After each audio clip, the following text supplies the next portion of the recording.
ও hello বন্ধুরা, আমি বুঝতে পারছি না গেরিনা কেন এরকম ইসলামকে নিয়ে টানাটানি করতেছে। ইসলামকে কি পায়ের নিচে রাখতে চাইছে, না ইসলামের নাম ডুবোতে যাচ্ছে?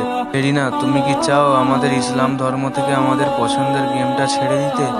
এইখানে দেখুন, আমি যা যা দেখাচ্ছি মন থেকে দেখুন। ব্যানারে, আফতারে, এমনকি মেল বান্ডেলের পিছনেও আমাদের ইসলামের কাওয়া একদম পুরষ্টিভাবে বোঝা যাচ্ছে, দেখুন।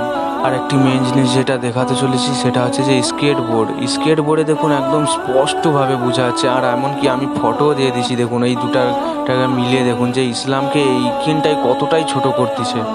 আর একটি ব্যাকপ্যাক, সেই ব্যাকপ্যাকটাকে তোমাদেরকে দেখাতে চলেছি। আর যদি মুসলমান হয়ে থাকো তাহলে একদম স্পষ্টভাবে বুঝতে পারবে যে এখানে কি লেখা আছে।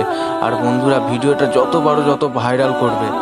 আর এই নিয়ে তো কোনো বড় বড় ইউটিউবার কথা বলবে না, কারণ গেরিনার কায়দে 5 নম্বরই ঘুষ খেয়ে নিয়েছে। যদি মুসলমান হয়ে থাকো তাহলে গেমটা আনইনস্টল করে দাও আর বন্ধুদেরকে এই ভিডিওটা শেয়ার করো। আর যদি কাফের হও তাহলে চুপ থাকো। খুদা হাফেজ, বাই বাই।